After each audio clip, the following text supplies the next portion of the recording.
Welcome to Nightmare Echoes. Listen, scream, and embrace your horror obsession. I'm your host, Elazar, and in this episode, Margot is here to talk about The Strangers Chapter 1, proving the best vacation spots don't require pants. What are the key differences between this film and the original? Which horror tropes does it lean on? And seriously, is 5 years too long to wait before proposing? If you dare follow us, all our links are in the description. Next week on the podcast, Hellraiser Inferno. But until then, a movie franchise that never forgets to honor the almighty Ford pickup truck, The Strangers Chapter 1.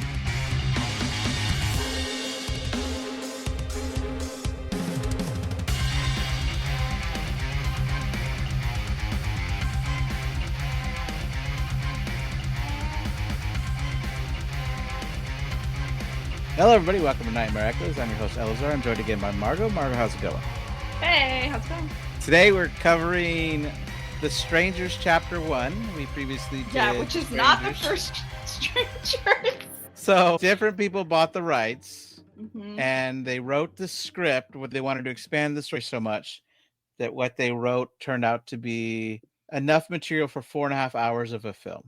And so rather than chopping it down, they decided if they split that exactly in thirds, they could have 3 1.5-hour movies. They still filmed it at the same time for their budget, under 2 months, I believe. And so by the time this one came out, they are already editing the third one, but it was already all filmed. So they're just slowly waiting for them to come out.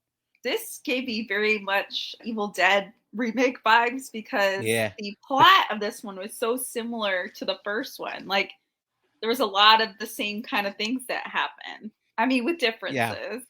I was like, they're like, oh, we like this concept and we're kind of rebooting it. Because the first and second Strangers Pray at Night, that they had like different plots, but this one was like back to the original plot, kind of. Sort of. So the director is Rennie Harlin, who is known for his high octane action, like Die Hard 2, Cliffhanger, Deep Blue Sea. So he was cut out for the action-y parts of this movie. And the actors, Madeline Perch, I know her from Riverdale. Okay. I didn't know any of the actors. Okay. And then Froy Gutierrez is best known for the TV show Teen Wolf, the readaptation Teen Wolf, which I never watched either. Is he a Latino? I guess so, with that last name, it seems like it. Sorry, guy. He doesn't look like it. He doesn't, yeah. That's surprising to me. He looks like just a random white guy.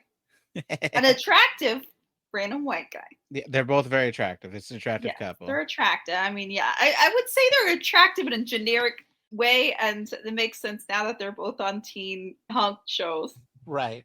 All right. So this movie had a budget of $8.5 million and grossed approximately $48 million worldwide. Oh, whoa. So I find it so funny when you tell me the like profits of these horror movies, because I have never even heard of this movie. I heard of the original Strangers. Yeah. But I had never heard of this like revamp of Strangers. So it's so wild to me that these movies come out and so many people see them and I have no clue. I guess they're not marketed towards me. But now that my algorithm thinks I like horror movies, I'll know about them. It probably will be, sure. So just to keep a total of all 3 films so far, all 3 have had a total budget of $22.5 million and have made $162.999 million. Okay. So anything you want to say before we jump, or anything else you want to say? We've said a lot already. No. Before we go right into it? Thoughts at the end. My general thoughts at the end. Sure. Okay, cool. All right. So we start out with the title card, The Strangers, before adding the subtitle Chapter 1, which, like you said, confuses everybody because they're like, is this the first one? And, yeah. Technically, yes, in this new trilogy, right. We see a man wearing a really nice suit who's running through the woods looking terrified. We will come to know him as Jeff Morrell. I didn't come to know him as that. I mean, I know him as random businessman guy, maybe. Okay. I don't know. You think I picked up on a you blink and miss it name of somebody? No, I don't. I don't remember that. I don't barely remember the name of the main characters. That's Maya and Ryan. We'll get there. Oh, okay, yeah, sure. Oh, he trips and falls down the slope, injuring his leg along the way. he tries to crawl and hide, but we see the masked man. Right. So in the original films, he was called the Man in the Mask. Yeah. And the wikis called him that. Now this director calls this character Scarecrow. And so Scarecrow and the Man in the Mask have different entries on the wiki, which is interesting. But I do like it's easier to say Scarecrow than the Man in the Mask every time. Mm-hmm. Yeah. So if people didn't see the original Strangers or listen to our episode on that one, it's like some kind of sack or something that's like inside out with like eyes cut out and like a mouth drawn on or whatever. But to me, what it looks like is if you have one of those like the couch protectors on the arms, if you just turn that inside out and stuck it over his face. That's pretty funny. Anyway, so it's very reminiscent of the mask in Friday the 13th Part 2, because before Jason gets a hockey mask, he wore this potato sack mask. Mm-hmm. Right. And it's so interesting because the girls came up with a theme, and he's like, "Nah, I'm gonna do my own thing. Put this bag over my head."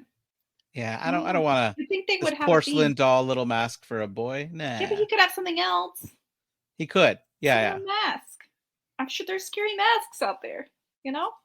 Sure. Yeah. Whatever. He's like, nah. You know what it reminds me of? Actually, not to get us off tangent again, but I went to summer camp when I was a kid, and we had like crazy hat day, and everybody was like doing these like elaborate hats and like, you know, taping things onto regular hats and like whatever. And I'm like, so we had these paper bags in the bathroom, not to get gross, but it was for feminine hygiene products because they can't go down. Not so gross. Yeah. But anyways, I just took one of those paper. It's like a paper lunch bag. I just took a paper lunch bag and cut it to fit on my head, and then just like drew a picture on it, and I was like, good to go. And that's about as much effort as the Scarecrow put into his mask. Sure. Just sticking a sack over his head and being like, done and done. I just need a Sharpie and some scissors, and I'm good to go. So then we do see the other two pull up, which are Dollface and Pinup Girl, which the masks are pretty darn close. Yeah. They're not the exact same. And I still can't tell the difference between the two. Well, it was easier in the original. I was going to bring that up because in the original, Dollface had long blonde hair in both two movies. And this one, they put like a ski mask or like a hair cap or whatever, so you can't see the color of their hair. And so you can't see the color of their hair at all. And so I also had trouble throughout this movie figuring out which one was which when I wasn't pausing it and taking notes. Yeah. It's like, wait, who's that again? Yeah. One of the masks had like long eyelashes, but I couldn't tell you which one it was. Pinup Girl has this curls in her hair right here by the cheek. Really, honestly, the only way I know is because I was watching it on Amazon, and it would like show the characters on, it shows the characters on the side and like the actor who plays them, and I was like, oh well, Dollface is in the scene. That's the only way I knew. So whatever. I guess it doesn't really matter that much. We don't actually see them killing him on screen, and we cut to a title card reading. According to the FBI, there are an estimated 1.4 million violent crimes in America each year. Yeah. And while we hear the phone call, which we'll later know is Maya calling 911, where she's saying that they're trying to kill us. She's whispering it really quietly, but we don't know that's Maya. Yeah. Then it reads that 1 every 26.3 seconds, 7 since you've been watching this film. And I'm like, wait, am I supposed to feel guilty about watching this film? Yeah, I'm like, should I be out in the streets trying to prevent violent crimes? Right, yeah, exactly. Let me just say, movie, most violent crimes are like domestic violence, okay? Not some rando in the woods killing people. So whatever. I don't know what point you're trying to make here, but whatever. Yeah. So we shift to Maya, Lucas, and her boyfriend, Ron. Oh, wait, one more thing I want to say. This is a very different start to the movie than the other two. Because the other two movies basically were dramas, like for quite a long time into the movie. The first one was like a couple drama, and the second one was like a family drama. And then before they even show up, like there's no mention at all except for the like violent crime, blah, blah, blah at the beginning that it's going to be a horror film. And this starts right off the bat. All right, this is going to be a horror film. I think Pray at Night did it, though. I think they showed they were hiding in the aunt and uncle's cabin. Oh, you're right. Just for a minute. That's And then right. but then it turns into family drama for so long. And I think I Yeah, mentioned that podcast. that's right. It was kind of a little boring and Yeah, generic it wasn't while we as good waited as for the the first action to one. happen. Yeah. Yeah. I like the action though. I get right into it. Yeah. So Ryan is not even given a last name, which probably does not bode well for this character. Oh no, poor Ryan. And they're heading to Portland on the way to Maya's architectural job interview in a BMW SUV. Maya's describing her dream house, which Ryan says sounds like a witch would live in, and he asks where she would put her broomstick collection. She says that maybe in the cage that he's going to sleep in because he's not sleeping with her. She says she's looking at her maps on her phone, and it says there's 300 miles left to Portland, and Ryan says they're going to need to eat before then. She sees that there's Carol's Diner, which is right off the highway, so she tells him to pull off that way.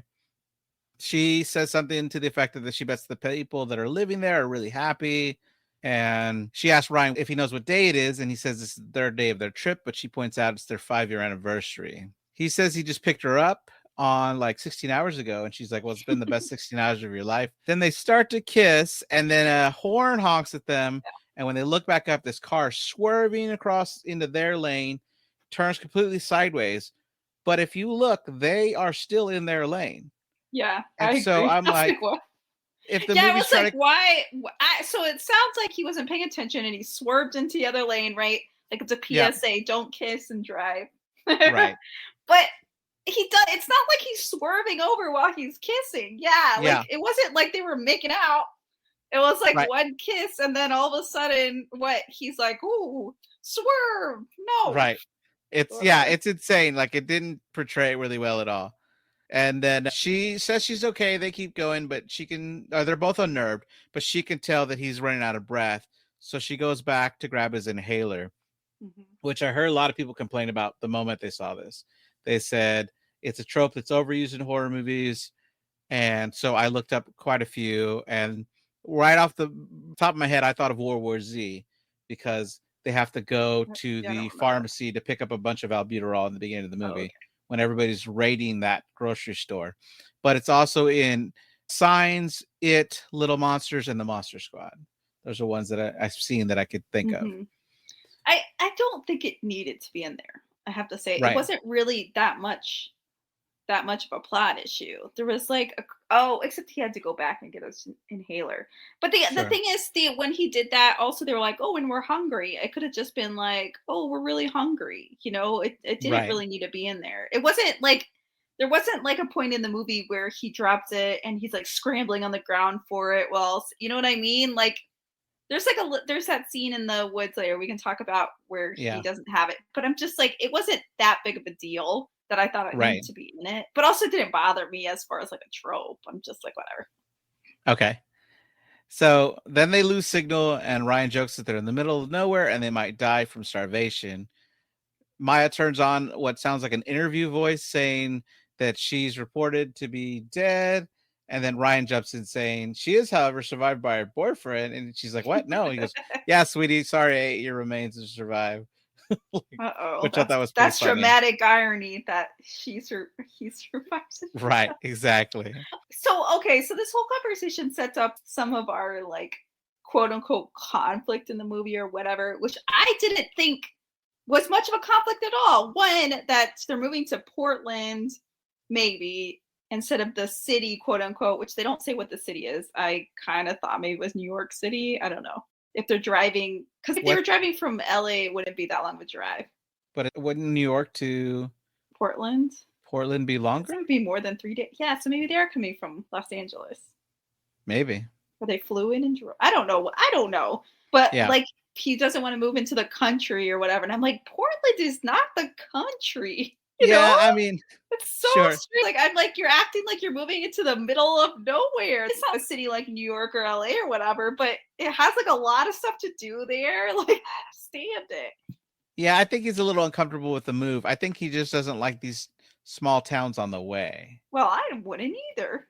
I mean, I think he kind of fears being in small town areas, and they kind of set it up because they're kind of trapped there, and he doesn't handle it well.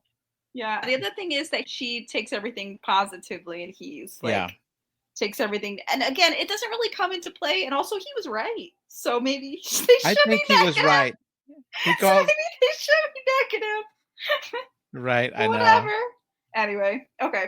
Continue. Yeah. So they pull into the Venus town limit. Wait. One more thing is there was a very blatant Ally commercial there. Did you catch that? For what product? She just randomly says, "Oh, our funds from Ally have been approved." I'm like, that's so. Thought that was a little off and random too. I was like, I didn't get it. I didn't even write it down. It was so random. Yeah, there are a couple others though. Yes, Budweiser, Ally. Yeah. I was like, this is a very clear sponsor advertisement. And New Balance shoes. Oh yeah, they really because they focus on the shoes that help her survive this movie. You too could survive through the forest with New Balance. And wearing great shoes. It's better than Liv Tyler. She was barefoot, right? Liv Tyler. Oh yeah. Yeah, that's not good. So they pull into the Venus town limits, which has a population of 468. They comment that it's a cute little town. As they pull up to Carol's diner, Ryan makes a joke that he's so hungry he can eat a whole cow, and she gives him a look that reads that she thinks that's not funny. And we find out that's because she's a vegetarian. Yeah. Across the street, we see two men at a gas station and repair shop, and they're staring them down. And the tow truck behind them reads Rudy's, and the other vehicle is a Ford F-100 pickup truck, which is a little suspicious. No, we know Ford trucks. Yeah, these movies they're a little dangerous, you know. Yeah. He thought that this town was too small to have a diner, and then when you go into the diner, there's too many people in this diner. Also, they have another restaurant that sells hamburgers. Yes, and then later, like another restaurant. Like, do all these people in this whole town nobody cooks? They just all go eat at the diner and or at the. Because the thing is, it might just. I was like, okay, well, they can rely on off the freeway like traffic to come. Yeah.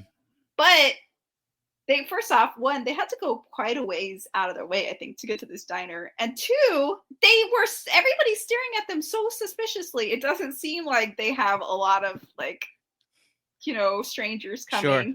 Well, the entire police force, I think, is eating there. The two people. It's probably the whole police force. And all the people that work at Carol's go to eat at the other restaurant when they're off of work. Yeah, right, exactly. So you're probably right. No one cooks around here. They're like, just support the local economy. Yeah, exactly. I wonder if the burgers are like super cheap. That's why. I don't know. Maybe they're really good and really cheap. Yeah. Yeah. So when they enter, they're watched by the owner, Carol, waitresses Shelley and Anne, and even Sheriff Walter and Deputy Walters.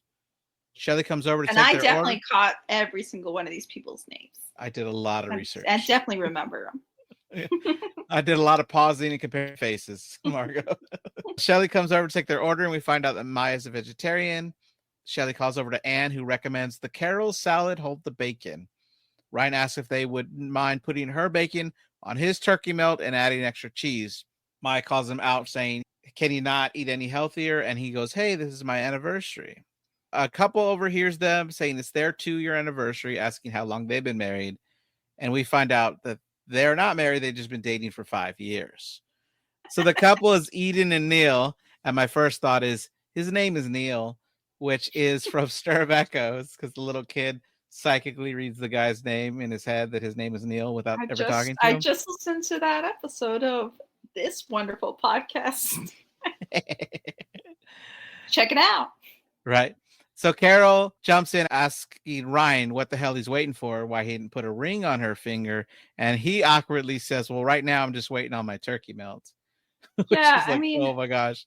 What a rude thing to say, but also, yeah, Brian. Yeah. Yeah.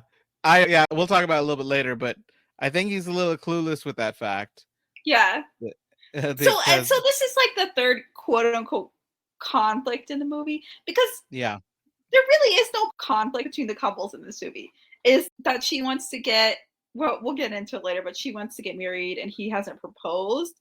But it turns out he's completely clueless. Like, it's not like he's like, ugh, I don't believe in marriage. No. Like later he's like, oh, I didn't know you wanted to get married. Well, yeah. And well, it's fine. I don't mind skipping to it because we'll get back to it eventually. Well, but he goes, but you told me you didn't want to get married. And she's like, that was 5 years ago, which means they just started dating. So of course she didn't want to get married right then. She's Or like, you maybe got they dated were a little younger and bit. she like didn't know she wanted to get married or whatever. But I'm just Right. like, but yeah, it's not even like a conflict because he's as soon as he knows, he's like, oh, okay. I'm like, Right. what? I think he should have asked, like, have, every couple of years, just checking in. You still don't want to get married? I'm sorry, but it's unrealistic that you were in a relationship for 5 years and she didn't bring it up again.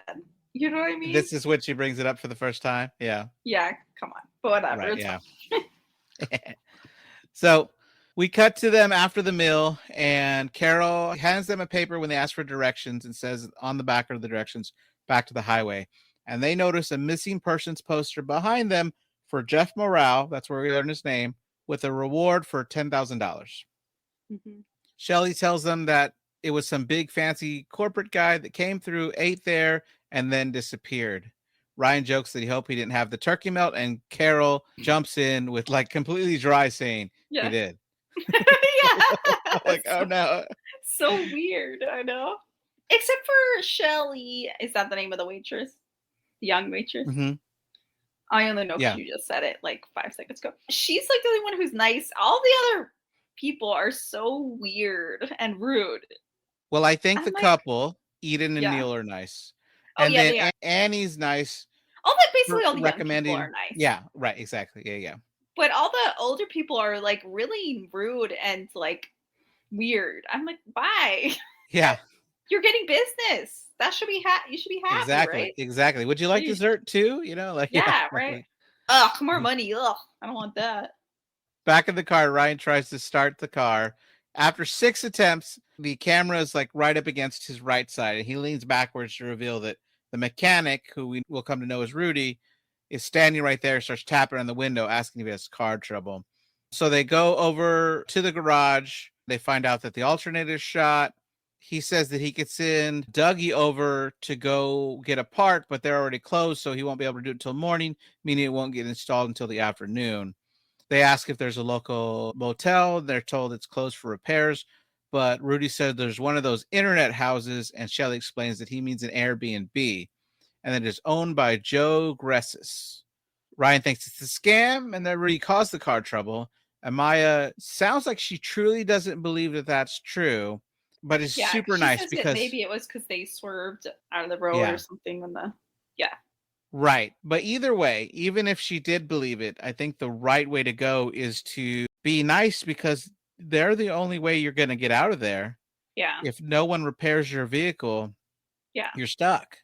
Like even if they are scamming you, like good scam because there's really nothing you could do about Nothing it. you could do about it. Yeah. Yeah. So, Anytime people are like, I don't think I've got majorly scammed, but like a little tiny scam, I'm always like, you know what? You got me. yeah. You got What can me. you do about it? Right. Yeah. It's like, good for you. Good for you. So Maya tells Rudy it sounds like a good plan, and Shelly offers to give them a ride to the Airbnb because they were good tippers, which means good karma. Oh, Shelly's very nice. Then we see the two Mormon children on bikes, just like the first movie. They were listening the whole time, and they hand over one of the flyers, but in this movie, they hand it to our main characters, asking if they are sinners, and Ryan kind of chuckles and says, "Aren't we all?" Then we cut to Shelly dropping them off in her orange Honda Legend. Which is a beautiful okay. color. Again, this tiny town has two Mormon children. I guess they're more. I don't know what are they supposed to be Mormon children? I think they're supposed to be Mormon. Something. And who are you delivering the pamphlets to? There's only 400 and something people. Like you would think that you would have already delivered all the pamphlets. They were probably. I bet you someone called, like Carol called, and it's like, "Hey, kids, hey, there's someone new to hand the pamphlet out to." Because when they go to get burgers later, they're handing them pamphlets too. Well, there's another thing. Why didn't they just hand them the pamphlets then? Why does kids get over here? Give them the pamphlets. Because it's probably their whole mission in life is to hand out those pamphlets, and they don't want to take it away from those poor kids. So Shelly looks really friendly when she's dropping them off. And so if she turns out to be one of the killers, I'm going to be really sad because she seems just so nice and warm-hearted. I don't think she can be one of the killers because like she's at the burger place after the strangers are already at their house. One of them. Oh, you think right? Because I think it could have just been whoever is knocking on the door. I guess I just assume they're all there at the beginning. Right. But I think that's where they're going to pull a twist on us when we figure out who it is. But I don't know. Okay. Anyway. So inside the cabin, Maya says that she likes it much better in a hotel. Ryan quickly finds out that the fridge is running out when he tries to put his Budweiser. Was it Budweiser? It was. Yeah. In the fridge. Okay. Wait. How should not be Budweiser? Then their advertisement did not work on me. Right. That's too funny. So she's super positive. She says there's a note there to call Joe with any problems. She also finds some liquor bottles that are left there courtesy, but he's trying to tell her drink some beer while it's still cold. It's just like a very nice Airbnb, by the way. Oh, yeah. Extremely nice. I'm like, how is that thing not booked up 24/7? And they leave you your own shotgun? Oh, my gosh. Well. So she steps outside and leaves the voicemail, and we get some shots that make us feel like she's already being watched. Later, they sit outside, and Maya's like, do you hear that? And he's like, I don't hear it. And she's saying that she loves the sound of silence. Of course, Ryan has to turn it negative. He's saying that all he can think of is that guy, Rudy. He better have his car ready tomorrow. She jokingly says that show turns her on, and they start making out when he says to prove it. Oh, yeah, because the way she says it is like... sarcastically. No, like the way she says, like, what you thinking about is like... Yeah, right, yeah. What you thinking about? Like, let's start getting sexy. You know what I mean? Right. And then he's like, I'm thinking about Rudy. She's like, oh, Barry. So she throws it back in his face when she climbs on top and goes, I might be making out with you, but I want you to know that I'm thinking of Rudy. And he's like, fuck off. So they get inside, they start to take their clothes off, which kind of mirrors the events of the first movie when there's a knock at the door. This is a very nice couple. They're very, they don't invalidate each other. Like they like very nice, like, very understanding of each other. Very nice. Right. Okay. The director said they had 16 minutes to prove to us that they really loved each other. And I think they did a really good job of it. Yeah. So to get this straight, which I know we struggled with before, and I realized where I was messing up. Mm-hmm.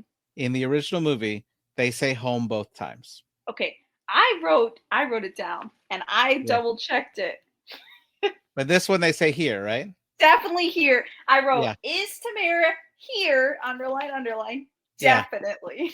And then later they say because you were here. Yeah. And at first when we saw the trailer, I heard people online go, what? They had to change that one line. And the director explained that since it's not their home, it made sense to say because you were here instead of because you were home, which made sense to me and I liked it. Yeah. Okay. So yes, they open the door. The shadowed young woman asks, is Tamara here? Which is opposite from the original movie. Ryan tells her no, and Maya says she thinks she's got the wrong home. The woman stands there for an awkward amount of time before walking away. And then Ryan goes out to look, standing in the same spot she was before she disappeared, and then screws in the light bulb. But you could see him illuminated that whole time. So before he screwed in the light bulb, the lighting didn't change at all. The same light from inside the house is illuminating him, but we're supposed to believe that it's pitch black when she's standing there. It doesn't really work. Yeah. Oh. So inside, they play a record, which is Twin Mounds of Clay, and they're relaxing on the couch. She's wearing no pants and his button-up shirt. There's a lot of good records for them to play in a record player. Like I said, a very well stocked, very nice Airbnb. Right. So she's wearing his shirt, so it's assumed that this is after they've already had sex. Yeah, I was like, but they're lying on the I was like, why? Let me get this straight. They had sex, and I guess she had her clothes off at some point because she's wearing his shirt now. Right. But I'm like, no pants. Why did you guys put on a shirt to then cuddle onto the couch? Maybe you were just cold. She was just cold. Could be it. Or maybe she just feels like by having his shirt on, they're more connected or something. So I'm like, whatever. But yeah, I mean, obviously you can't just have her walking around naked in the movie because that's a different. That's Rob Zombie's Halloween. That's a different feel for the movie. But I'm like, I don't know. I kind of have like a little pet peeve of like these movies where people just had sex and then all of a sudden the woman has her bra back on. Who's putting their bra back on? Just a bra? No, who's doing that? I mean, she didn't put her bra back on, but she put a shirt back on. And I'm like, but why? Yeah. But whatever. It definitely bothered my wife how long. At least she could be cold. Right. It definitely bothered my wife how long she went without pants in this movie. She's like, why she gotta have no pants? Like, which is funny. Well, she has a good point because, yeah, she was so cold. Why didn't she put pants on too? Right. Yeah. So this is where they talk about their different vacations, and this is where he figures out that she does want to get married, saying that she never unsaid that she didn't. He says that he'll surprise her, and she says, maybe not surprised because I got some ideas. And he's like, no, like, I'm going to surprise you. Now that I know, I'm going to surprise you. They start laughing, which seems to get him shorter of breath. The sex didn't get him shorter of breath, but the laughing does. No, yeah. And so the most common asthma trigger, laughing. Right, yeah. And so she realizes that she never put it back in his bag and it's still in the car. He says that he saw a motorcycle outside and that he could take that into town. And she says since he's going anyway, she's hungry. And he says he's on it. So Maya calls her sister Debbie, who is partying in Greece, which they mentioned when they were eating earlier. Debbie offers to have her husband, Howard, just send them a private jet to fly them out to Greece right now. Yeah, I don't know what the point of all this was, except just to have somebody for her to talk to. I guess somebody knows where they are. I don't know. Yeah, also, the director says that Debbie, he let it slip in the commentary that Debbie plays a big role in the next two films. Oh, okay. So that's a setup that they didn't come out of nowhere. We knew they existed. Oh, okay. So she probably flies back to see her sister who's in the hospital. Yeah, that makes sense. Right. Spoiler, she makes it. Right. Oh, yeah. I mean, we're going to spoil these. That's what we do. Yeah. So there's a loud noise and she goes out to investigate, still not wearing any pants. She first thinks it's Ryan, but when this loud knocking starts again, she gets worried. She uses the peephole. As she looks up through that peephole, I was really worried that something was going to happen to her eyeball. Like the way they were just zoomed into her eyeball. Oh, not me. I was The stranger asks the same thing if Tamara's here, and Maya tells her no and then locks the door. The other thing is, I thought of at this time, because I noticed there's a window right by the door. Why does she keep peering through the little peephole instead of trying to look out through the window? I don't know. Right there. Maybe she doesn't want to be seen. Right. I don't know. So then we see, and Maya doesn't notice that one of the strangers is walking behind her inside the house already. Then Maya notices that the liquor bottles that she had were empty, which she didn't drink. And then she looks for her phone, which is moved. No, I think they had drank them. You think they drank them? Okay. Yeah, I think so. But I think it was the phone that she was like, wait, where's my phone? Sure. But when she finds it, she must think, oh, I guess I set it down here because it doesn't bother her too much. Yeah, I would be the same. I'd be like, oh, I don't know. Yeah. She calls Ryan. He doesn't answer. And she goes outside to look. Oh, this is where she goes outside to look with no pants. I said it early, too early. She lights a joint and changes the record. The fact that maybe she's too cold then, doesn't it? She's right. Right outside without pants. Yeah, I don't know. Might as well just go topless and pantsless. I'm telling you, that's Rob Zombie's Halloween right there. The chase scene is way too long. It's funny. So she calls Ryan, leaves him a message just saying she's worried because the girls came back. She lights a joint. Rudy arrives at his car, and since he doesn't have his keys, he's able to use an app on his phone to unlock his car. He finds the inhaler really quick, but when he comes out, Rudy's there, about to hit him with like a tire iron. Ryan tells him that it's him. He just had something in his car, needed to leave. And Rudy's mad that he didn't call in advance because he thought he was a car thief and he was about to hit him.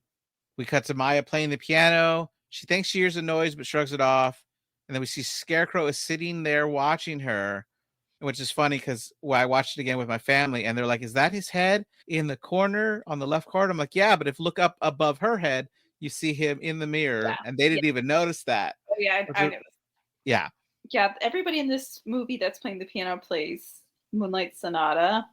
Right. The very easy part of Moonlight Sonata that I've been trying to learn for like 3 years. I haven't been able to. I thought you were insulting them, but then you're like, I can't even play. No, it's like so I know people who know how Moonlight Sonata goes. This is the prelude that's like goes da da da. Wait, okay, I didn't sound anything like it, but you know the da da Sure. da da da da. So it's slow, right? Da da da da da da da. Anyway, but then when you get into like the second part of Moonlight Sonata, it's extremely hard. Sure. But anyway, and I'm like, I have no aspirations to learn a hard part. First of all, I don't even like it. It sounds too like stressful. But it's so funny because anytime you have people playing piano in movies and stuff, it's usually like so not because it's just like sounds like a recognizable like classic song, but it's so easy to play. Anyway, but I can't do it. I can't play it.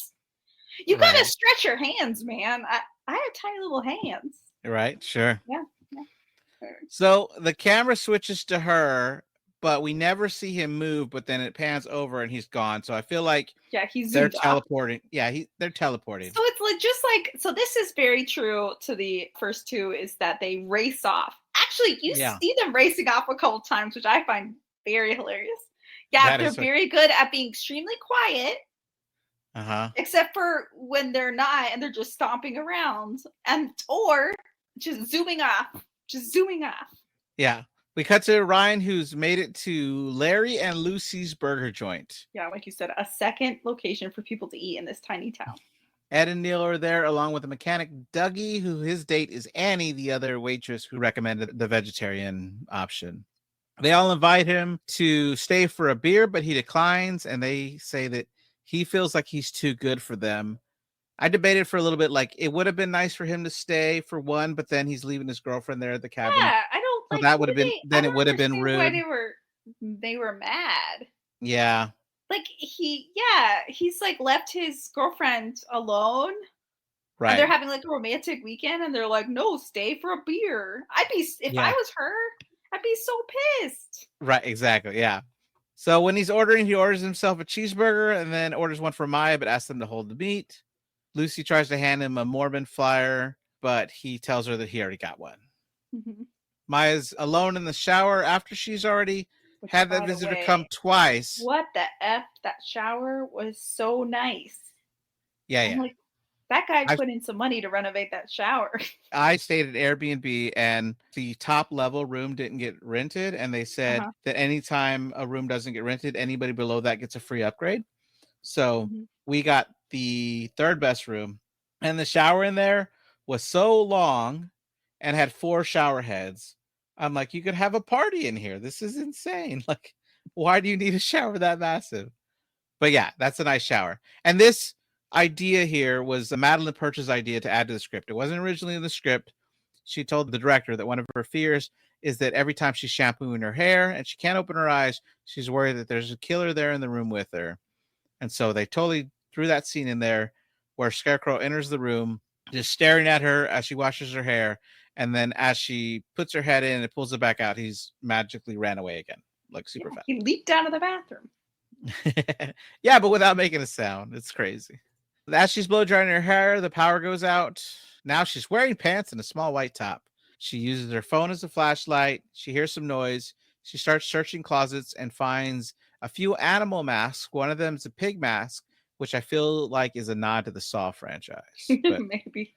Because they're everywhere in the Saw franchise. I only know because of this podcast. I mean, I watched the original Saw, but I haven't seen the other ones. But yeah, there was a little bit of a pig there, but man, it's like such a huge amount of pig. Yeah, I was like, is this? I saw this and I was like, is this like saying this is where they got their masks? I don't know. But then again, the guy with the pillowcase mask or whatever, why did he grab one of these masks then? It's just such a weird detail. Yeah. Right? Because it kind of looked like a statement wall sort of thing. Like you might have like kitschy little masks on the wall, but it was in the closet. So weird.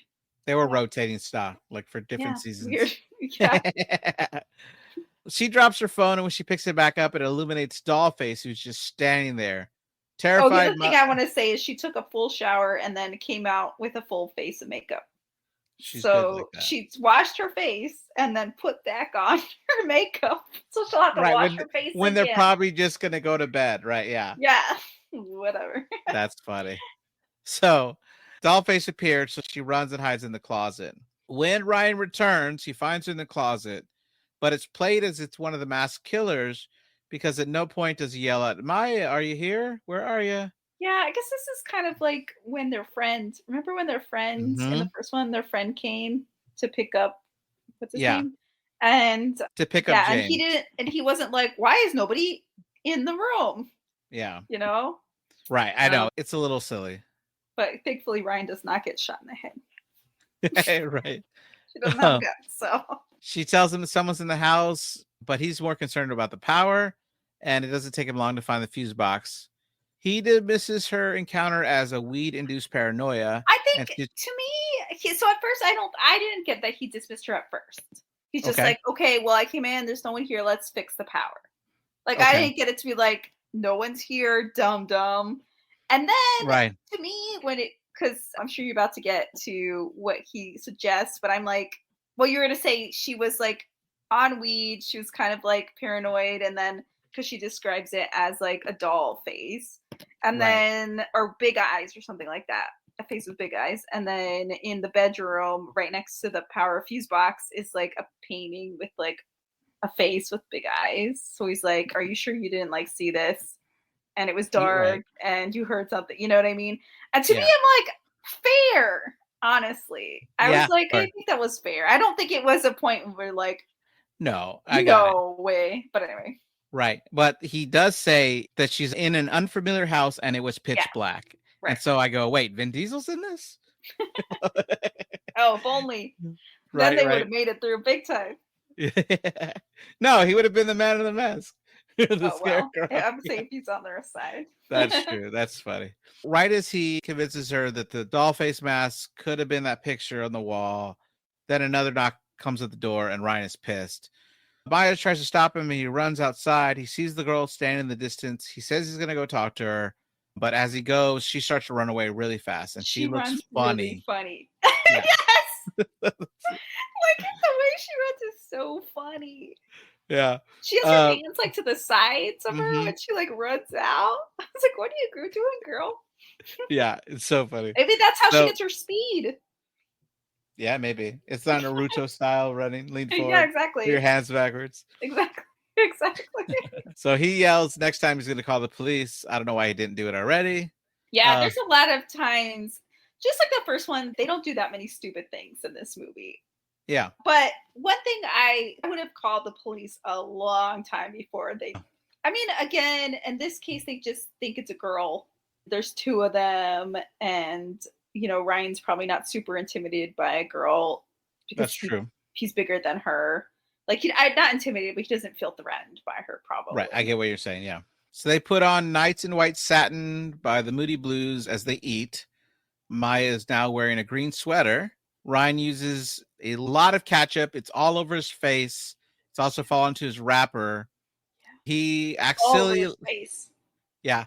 He acts silly like he's going to kiss her. She goes in like she's going to, but then uses a napkin to wipe off his face. No, she says, you have ketchup all over your face. And then he's like, well, why don't you do something about it? As in, come lick it off or whatever. And then she's like, okay. Right. And then she leans in and then, this was a really funny part. She like takes the napkin and then wipes his face. Yeah, I love it. Thought it was great. Pretty fun, yeah. And then something else red starts dripping. They're a little confused because it's far away from the burger. And they look up to see a dead chicken throat slit hung from the chandelier. Oh, we forgot to mention there's a chicken on the property. I didn't even notice it before this part, though. Oh, really? I mean, I thought I noticed it later. Okay. You know, because I have a aversion to chickens. This is an inside, well, not really an inside joke. This is a joke I will not explain except to say I don't like live chickens. Okay. I like to eat chicken. Sure. Yeah, I get it. So they look up, they see this dead chicken throat slit hanging from the chandelier. She screams, I told you so. And Ryan tells her to lock the front door, which I can't believe they didn't do already. He goes to lock the windows. Yeah. So as she locks the front door, Scarecrow puts an axe through the front door, which mirrors how the man in the mask did it in the original movie. And he can't pass up the opportunity to peek in, kind of like The Shining. At least he doesn't say, "Here's Johnny." That was fun though. Right. Maya and Ryan run into the bedroom and barricade themselves in. All over the door in red is the word hello with some smiley faces, just like it was written on the window in the bedroom in the original movie. Mm-hmm. And there were a lot of smiley faces used in Pray at Night. Yeah, you know something that I really missed in this movie? What's People that? just staring into the windows. You don't right, yeah. This didn't happen, and I really It didn't happen. Yeah, it was a real shame. It was funny until they didn't do it anymore, yeah. They were probably like, we're not doing that. They cower against the wall as we watch the strangers walk around the house. Dollface plays the same song on the piano, Moonlight Sonata. Scarecrow uses an axe on the door of the bedroom and stares right at them for a bit before just walking away. Maya asks if they're gone, and after checking, he gets the idea that they can ride away the motorcycle. On the way, Ryan sees his phone, but also sees that it's destroyed, which is something the strangers have done in every movie thus far. Mm-hmm. They rush to the motorcycle and it blows up as we see Scarecrow holding a gas can. They run back inside and hide in the bathroom, and Ryan's looking for a weapon and finds a straight razor. How easy it is in real life to explode something like that. With gasoline? Yeah. I mean, it would catch it on fire. I don't know how fast it would explode. If it catches the gas tank and the motorcycle on fire, maybe. I think it just would take a little bit more time than it happened here. It's just like it was like a blaze. Yeah, there's poof. Yeah. So he finds a straight razor. Maya remembers that the owner, Joe, is a hunter and therefore must have a hunting rifle somewhere. The strangers put on another record, and Maya gets the idea to crawl through a vent on the wall. This is very smart. Under the house. Yeah. So she's like an architect, I think, because they mentioned that's what she's going to interview for. So she notices that the house is raised up, so it must have a crawl space under the house. And I was like, oh, this is very smart. Extremely smart. They should have just stayed under the crawl space. Right, for hours. They've never been found. Yeah. So we get a shot where we see Pinup Girl walking up to Scarecrow, resting her head on his chest. That was sweet. I thought that was sweet. In the crawl space, the rat runs by Maya. She gasps a little bit, but not too loudly. Another one crawls on Ryan, and he's able to shake it off with little effort. Again, I say this all the time. There's no way mice or rats or whatever are going to crawl on you. They're going to run away from you. Why would they do that? Well, Madeline Perch said behind the scenes that the rats were really cute. They had a rat tamer that came in, and that they actually lost one, but don't worry, they found it. She was really sad when they lost a rat. They're like, no, how did we lose one? But then as they're walking through, Maya puts her hand on a nail, stabs all the way through. Yeah, like how hard did she put her hand down? Also, the nail comes up with her, so how was it standing straight up? It wasn't in anything because it comes up. Yeah. I was just like, but how hard is she slamming her hand down? That she's slamming you would feel it when you put your pull your hand away, down. Right? Yeah, I'm not saying you wouldn't cut your hand, but it certainly wouldn't go through. Whatever. It's a movie, and we need some conflict and drama. So there you go. Yeah. Maya looks at Ryan, which seems to be something like, yank it out for me and I won't make a sound. I think that's what they're silently saying. He agrees to the idea. They hear someone walking above them, and we get this cool camera shot where we travel upward from the floor, and Pinup Girl is standing right above them with a knife. This was done because they built the house. They got an exterior shot for the house, but actually built a much bigger house on the inside, which is kind of funny. There was no second story in the original house. Oh, funny. So movie magic made it look right. Pinup Girl walks over the piano, hits a few keys with a knife before walking away. Ryan whispers he's sorry, counts down from 3, and yanks the nail out of her hand. She does screech, but it's a really quiet one. Yeah, same muffle. And he seems to rip off a piece of his shirt to wrap around Maya's hand several times, which I thought was super easy for him. Very easy. And also, like, I don't know. I didn't notice that his shirt was ripped in the rest of the movie. Did you? No, me either. I was like, what? So, who knows? As they emerge from the crawl space, they notice the shed and run for it. Unfortunately, Ryan isn't very athletic as Maya and trips over a log, hurting his ankle. To add to their bad luck, it's dark, you know. Sure. Pitch black. Yeah. To add to their bad luck, Ryan's inhaler falls out of his pocket, and neither of them notice. Inside the shed, Maya lights a lighter so they can see. As usual in movies. Right. No more light. No, you've never seen so much light come off a lighter. Just lights the whole room up. She says it's a good thing that she was smoking that weed now because she has a lighter. And in a non-jump scare way. Wait. Oh, I was going to say, okay, you're going to say it now because Dollface is in the shed. It's a pinup girl. Oh, I see. And in the like Amazon cast, it said it was Dollface. So I was like, okay, I guess that's Dollface. All right, so pinup girl. If I'm wrong, I don't know. I thought whoever it was. One of the girls is standing in the shed, and I was like, "Girl, what are you doing? You're just standing in the dark shed." I think she must go to signal Scarecrow somehow because he shows up. Yeah, but she's in the shed before they get into the shed. You're right. There's just like so staring she at must windows. have just been hanging in the shed in the dark. You found it. Some alone time. This is the part I was looking for. Thank you. You pointed it out because in the original movie, they're all standing by windows waiting for one of them to open it to be like, "Haha, I gotcha." Yeah. The second one, they're hiding in a cabin on the side of a bed, waiting for them to come in. Remember the play tunnel? Oh yeah, in the play tunnel, right? It's just like, aha, you found me. In there, yeah. So yeah, this is when they did it at that one. Great, waiting around in the dark. Awesome. Ryan finds a gardening hoe to use as a weapon, which is a very good weapon. Yeah, a blunt instrument that you can just whack at someone with. Yeah, sure. Go. They sit down because Ryan's leg is hurt. She joins him. She starts to cry. Ryan notices some light coming from the second floor. He goes up to look for something. She stays there. He tells her to look out the window, just make sure no one's coming. As she looks out the window, Pinup Girl walks in the frame behind her, and she turns her head and screams. And I give the movie credit for having scenes that are not motivated by loud noise. Because a lot of times your jump scares are loud noise. Yeah. That's why it's scared. Yeah. But this movie did a good job most of the time. There's a couple they did it with. Mm-hmm. But most of the time they scare you without the music having to do it. Have that sting in movies that are like, be scared now. Yeah, exactly. So she screams, which alerts Scarecrow, who breaks through the window and grabs her around the neck. Then a shotgun blast hits the wall right above his head.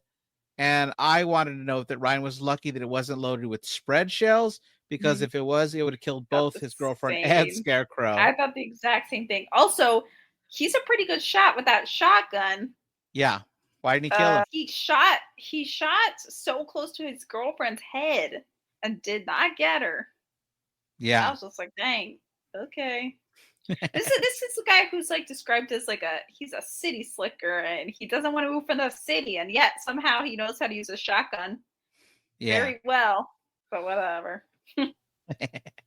So as they sneak back towards the house, we see Dollface looking out from a distance, but they don't see her. They make it back to the house and hear that someone is on the porch.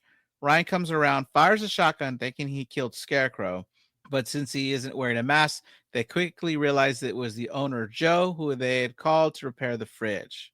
How late is it at night that he's just coming by to repair the fridge? It's a good Airbnb. He's got good customer service, I guess. Very good. But he didn't knock, just like Mike in the first movie where James killed Mike.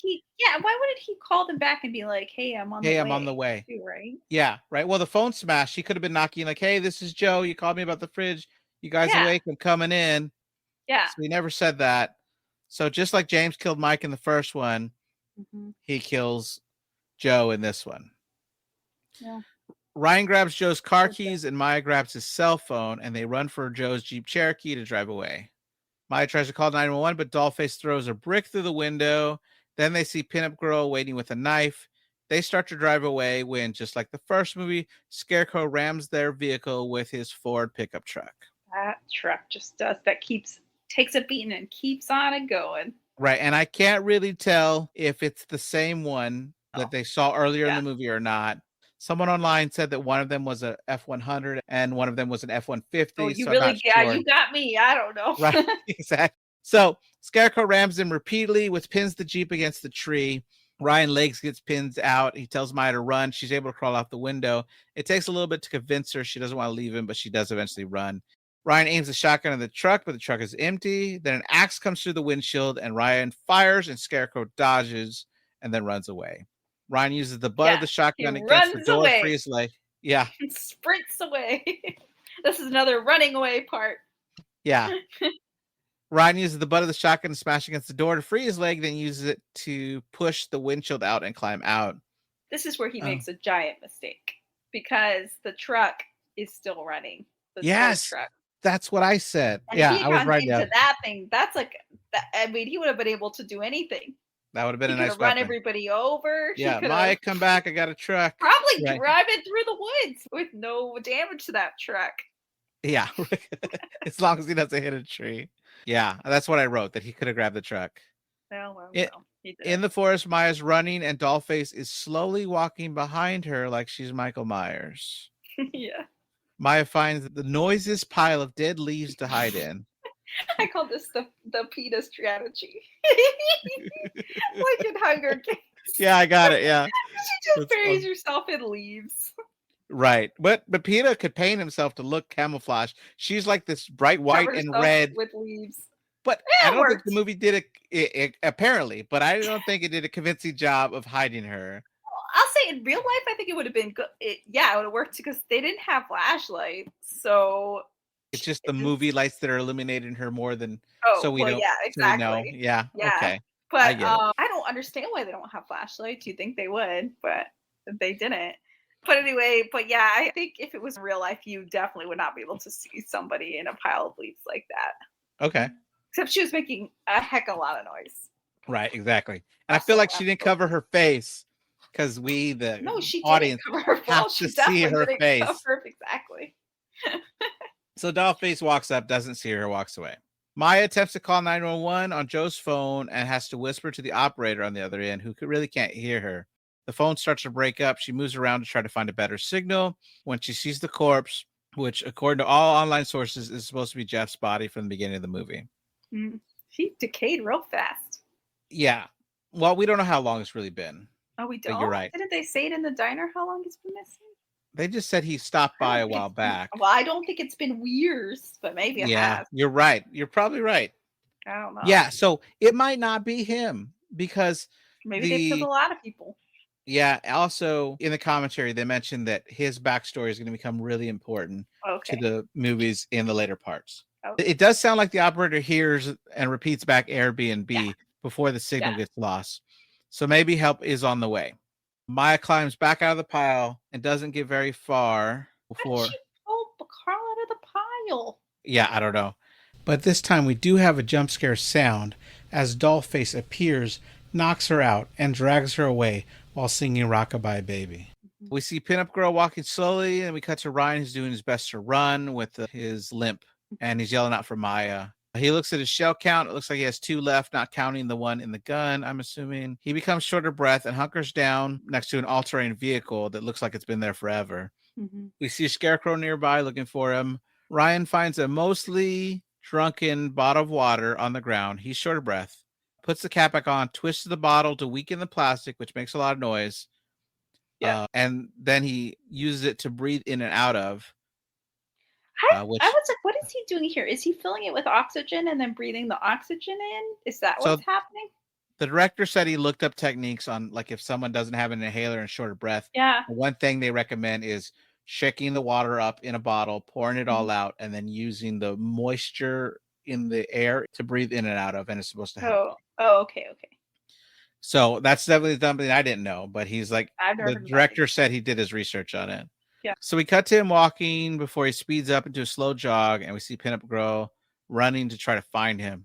He finds Pinup Girl, places a shotgun against her head, but doesn't pull the trigger. I mean, it's fine, but don't put guns against people's heads because be a little further back. Exactly. But anyway, it's fine. Whatever, it doesn't matter because he's not going to shoot her point blank anyway. Right. He asks where Maya is, and she says she's not going to tell him. He says that, you know how they say your first killing's the hardest? Well, this will be my second killing. But he never shoots her. She starts screaming like crazy, and then we see Scarecrow come and knocks him unconscious. I would have pulled the trigger. If I'm about to get knocked unconscious, I'd have pulled the trigger and still killed one of them. I don't know. Or you could have hit her with it if you don't want to kill her. Yeah, to knock her out. Yeah. Or just I don't know. They're trying to kill them. Everyone's finding everyone in these woods so easy with no flashlights. Is there another camp thing? I remember a camp we played Capture the Flag, like at the end of camp. And it was just like we were allowed to use like the whole like camp area. And I got separated from my group and could not find them. Right. Never found them again. And I knew the area, and it wasn't even that big. I'm like, how are they finding each other so fast? But whatever. Maybe they're crunching through the leaves so loud that it's easy to find people. Yeah. Water bottles like a alarm system. Like, come get me. Best of Times by Styx plays on the record player, and we cut to shots at the cabin. Maya regains consciousness first, and they are both tied to the chairs, just like in the original movie. Mm-hmm. The camera focuses on a weird amount of time of her pair of New Balance shoes. Yeah. Felt like another advertisement. She wakes up Ryan, and he tells her it's going to be okay while they both cry. She apologizes, and he tells her it is not her fault. He then looks. What she's apologizing for? They were on the trip because of her. Like the director said that, and then she might feel guilty for that. Yeah, exactly. But he's like, it's not her fault, which I like. I think he's a good boyfriend, much better than James was in that first one, I think. I think James was a pretty good boyfriend, if you remember. I mean, yeah, he was upset, but yeah, this couple was like one of the most sweet couples I've ever like seen in this kind of movie. That seems like a really good couple, and they didn't really have a lot of conflict, or what they did, they like worked it out, and it was very sad. So he looks at her, then asks, will you marry me? She says yes, and she says she loves him. He says it back, and they put their heads together. Then we kind of back the camera away to show that the strangers are there watching this whole interaction. Yeah. Great. It cuts in with a knife as Pinup Girl stabs him and twists the knife before pulling it out. She backs away with all three strangers, which is recreating the iconic shot from the first movie. They don't have to stab them. They're already going to die because they hit them on the head so hard that they knocked them out for minutes. That means they definitely have internal bleeding in their brain. So don't worry, guys. They're going to die. Okay. Just kidding.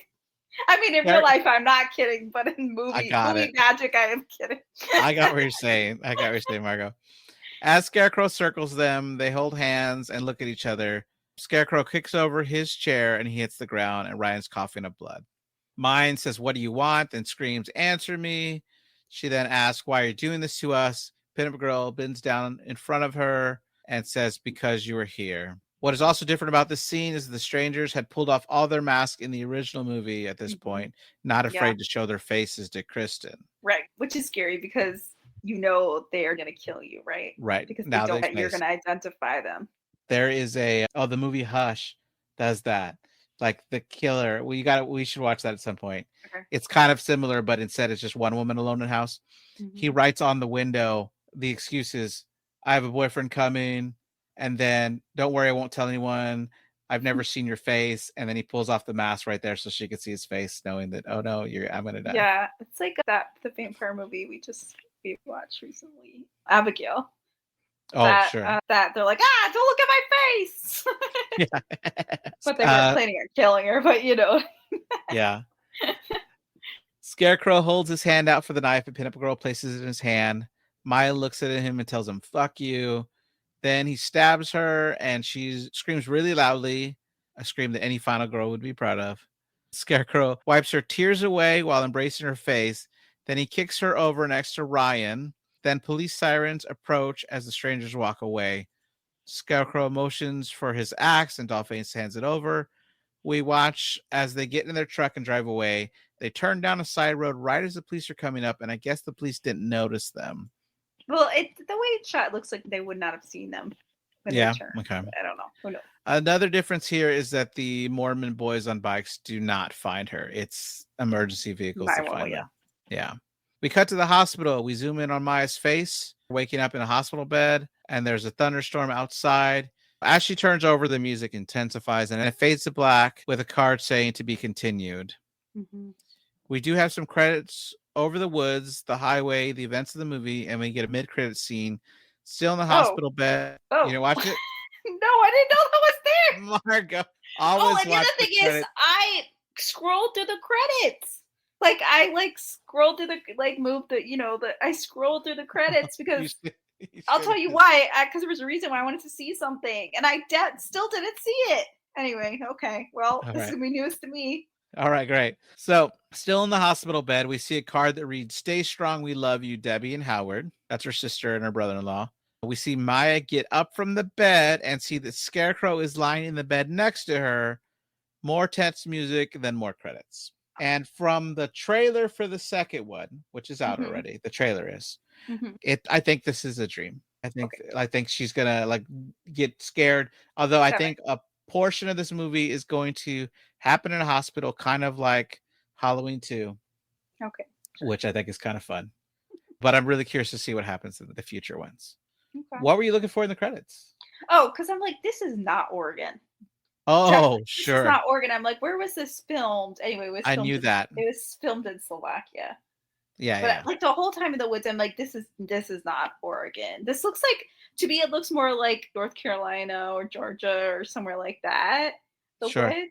But anyway, yeah, Slovakia. The diner they found was not as run down as it looks, and they had to go out of their way to like put up a facade to make it look like a more raw. They don't make any money off of 400 people in that entire town. Does that count? Does that include children? Because the children aren't buying food from there. I guess they're eating. That's right. Yeah, free meals for kids. Like we could never make any money. Yeah, but in the real life location was not run down. Yeah. The other thing I was thinking is there's no way this small town, if it really was in Oregon and these beautiful woods, would not be crazy expensive.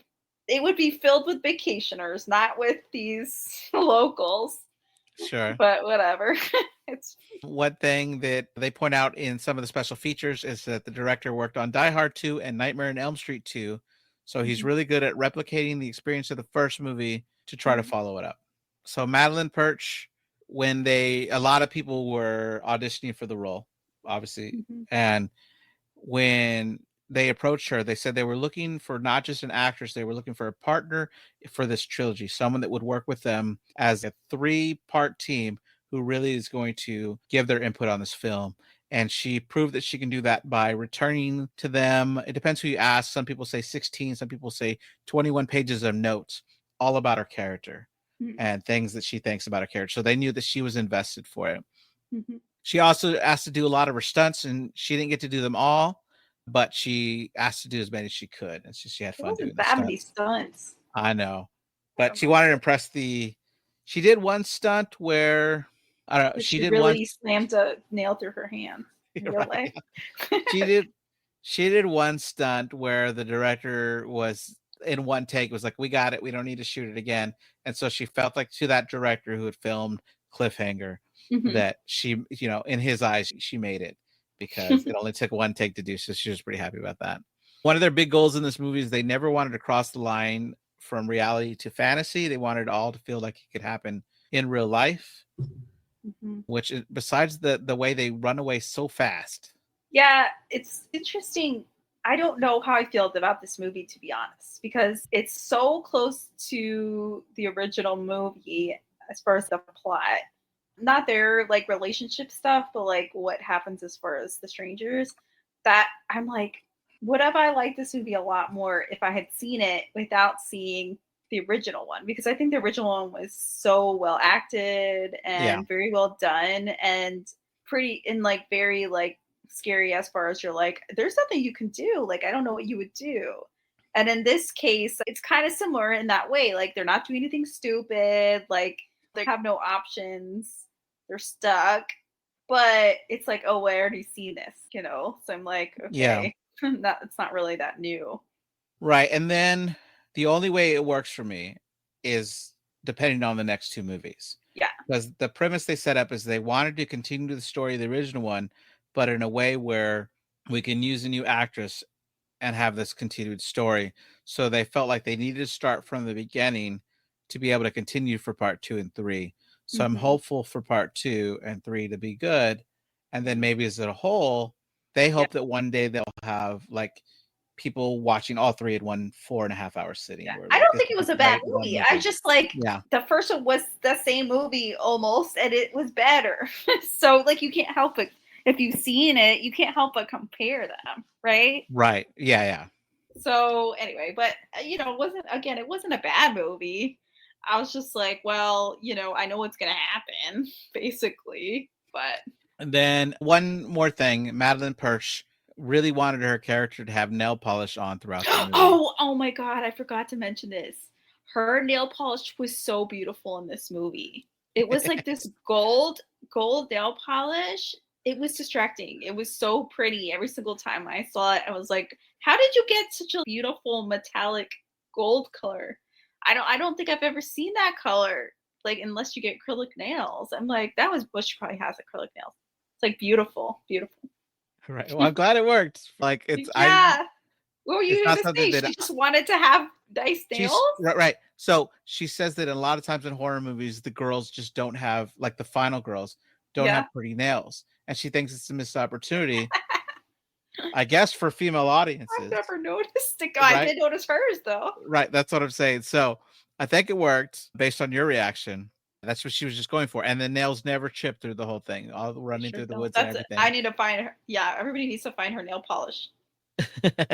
They should make a tie-in promotion nail polish. Won't chip. Yeah. Even if you're getting chased by serial killers, still won't chip. Your nails look pristine. As the police find your dead corpse, they'll say, "Look at those beautiful nails." Wow, she's been here for 5 years, but those nails are holding strong. Beautiful. All right. Anything else you want to mention? No, that's about it. All right, everybody, this has been Nightmare Echoes. I hope you have enjoyed this, and please have fun watching The Strangers Chapter 2, which should be out in theaters this week. Next week on the podcast should be Hellraiser Inferno, followed by exciting Tremors the next week. I'm excited to hear about the next Hellraiser movie. Awesome. All right, we have new episodes every Monday. Thanks for listening. Please leave us a 5-star review on your app of choice, and we'll see you next time. Bye. Bye.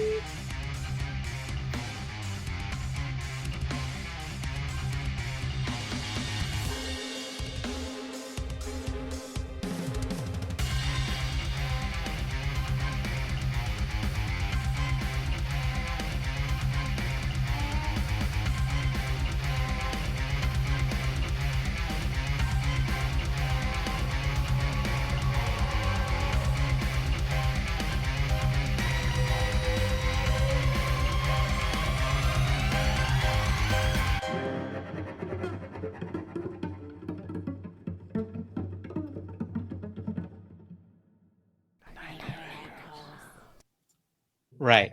While we're recording, let's just mention them. Like, this is just like the original. This is opposite the original or counteracts. Did something smell or what? There's a fly. Oh, okay. I was like, what? I can't smell it. You're fine. No, there's a